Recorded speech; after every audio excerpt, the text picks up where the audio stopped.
В небольшом городке, окруженном лесами и полями, жил кот по имени Хатико. Он был необычным, настоящей загадкой для всех, кто его знал. Хатико выделялся среди других котов не только поведением, но и необычной внешностью, которая сразу привлекала к себе внимание. У Хатико была густая серая шерсть, с белыми пятнами разных форм и размеров. Самой удивительной чертой его внешности были глаза, один изумрудно-зеленый, а другой ярко-синий. Эта особенность придавала его взгляду гипнотический эффект, заставляя людей задуматься, не скрывается ли за этими необычными глазами какая-то древняя мудрость. Хатико жил в старом деревянном доме, принадлежавшем семье Смит. Дом стоял на окраине города, словно на границе между цивилизацией и дикой природой. Большой сад вокруг дома был настоящим райским уголком, где цвели фруктовые деревья и ягодные кусты,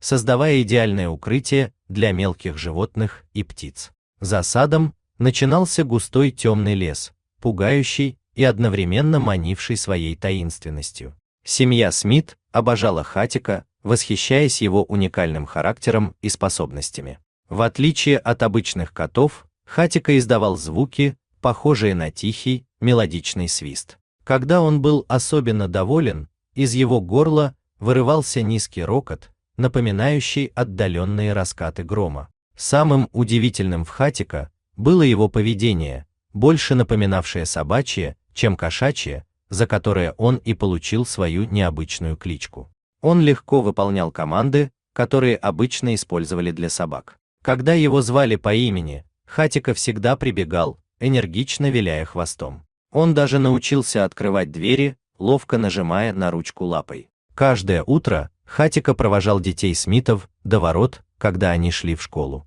Он шел рядом с ними, внимательно осматривая окрестности, словно телохранитель. Вечером питомец встречал их, сидя на заборе с величественным видом. Соседи удивлялись, наблюдая за котом, который вел себя как преданный пес. Сад Смитов был населен множеством мелких животных. Здесь можно было встретить мышей, кротов и даже редких в этих местах хомяков. Хатико, движимый охотничьим инстинктом, ловко отлавливал и распугивал этих маленьких обитателей сада, защищая урожай хозяев. Однако, в отличие от большинства котов, Хатико никогда не убивал животных ради забавы. Поймав мышь или крота, он аккуратно нес добычу к дому, словно демонстрируя свои навыки. Затем, к удивлению хозяев, он бережно отпускал животное рядом с лесом. Казалось, Хатико просто хотел показать, что он способен защитить дом и сад от вредителей, не причиняя при этом ненужного вреда. Однажды в жаркий летний день Хатико гулял в высокой траве за домом. Внезапно его чуткие уши уловили тихое шипение.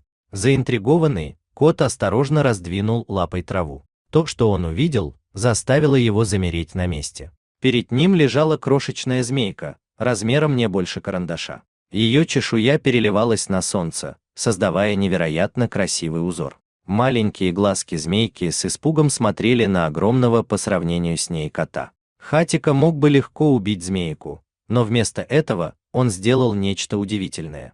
С необычайной осторожностью он взял змейку в зубы, стараясь не причинить ей вреда. Затем он отнес ее в густые кусты малины на краю сада.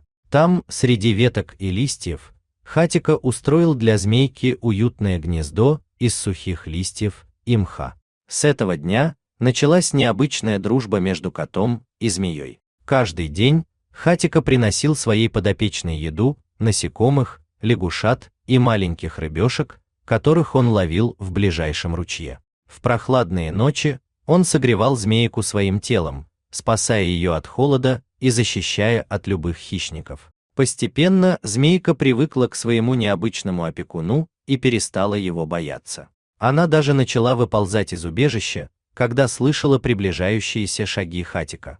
Шли недели, месяцы, и маленькая змейка росла. К удивлению Хатико, она росла гораздо быстрее, чем он ожидал. Через несколько месяцев она превратилась в крупную змею. И тут выяснилось нечто поразительное: это была настоящая кобра, которая никогда раньше не встречалась в этих краях. Никто не мог объяснить, как кобра оказалась в этом маленьком городке, так далеко от своего естественного ареала обитания. Некоторые предполагали, что она могла сбежать из частной коллекции экзотических животных или из передвижного цирка. Но как бы то ни было, теперь эта кобра жила в саду и считала Хатико своей семьей. Несмотря на свои внушительные размеры и потенциальную опасность, кобра была нежна со своим котом-опекуном. Она следовала за ним по саду, грациозно скользя между растениями и обвиваясь вокруг его лап, когда он останавливался. Когда Хатико отдыхал в тени деревьев, кобра устраивалась рядом, часто кладя свою треугольную голову ему на спину, словно ища защиты и комфорта. Хатико, проявляя удивительную мудрость, научил кобру держаться подальше от дома и людей. Он словно объяснил ей, что люди могут испугаться и причинить ей вред. Кобра, казалось, поняла это и стала жить в густых зарослях малины и ежевики у дальнего края сада. Эти заросли стали ее домом и крепостью, откуда она выползала только по ночам для охоты. Ночью кобра превращалась в неутомимого охотника. Она ловила мышей, крыс и других грызунов, которые могли навредить саду. Ее присутствие создало своеобразный природный баланс, количество вредителей в саду Смитов значительно уменьшилось, что радовало хозяев. Семья Смит, конечно, не подозревала о необычной дружбе своего кота. Они лишь удивлялись, почему в их саду почти не осталось грызунов. Все заслуги приписывались Хатико, которого хвалили за отличную работу по защите сада. Никто и представить себе не мог, что у кота есть могущественный союзник в этом деле. Годы шли, и Хатико постепенно начал стареть. Его движения стали менее стремительными, прыжки не такими высокими. Он уже не мог так ловко охотиться на мышей, как раньше. Но кобра, словно понимая состояние своего друга, всегда была рядом, готовая ему помочь. Теперь уже кобра заботилась о Хатико. Она приносила ему мелких животных, которых ловила во время своих ночных охот.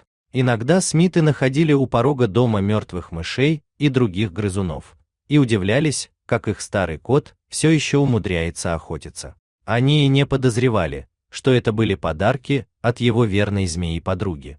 Однажды тихую жизнь Хатико и его необычной подруги нарушило неожиданное событие. В соседний дом въехала новая семья. У них был огромный злобный пес по кличке Рекс. Пес славился своим агрессивным характером. Он любил устраивать драки с другими собаками и часто обижал соседских котов, которые в страхе разбегались при его появлении. В один особенно жаркий летний день Рекс, воспользовавшись тем, что хозяева забыли закрыть калитку, пробрался в сад Смитов. Его привлек запах незнакомого кота, и он решил исследовать чужую территорию. Хатико в это время грелся на солнышке, лежа на старой скамейке у дома. Он дремал, не подозревая о приближающейся опасности. Внезапно его чуткий слух уловил тяжелые шаги приближающейся собаки. Старый кот попытался убежать, но его лапы двигались слишком медленно. Рекс, увидев Хатико, оскалился и бросился в атаку. Он быстро догнал кота и прижал его к земле своей массивной лапой. Острые зубы пса уже были готовы вцепиться в горло беззащитного Хатико, как вдруг воздух прорезало громкое, угрожающее шипение.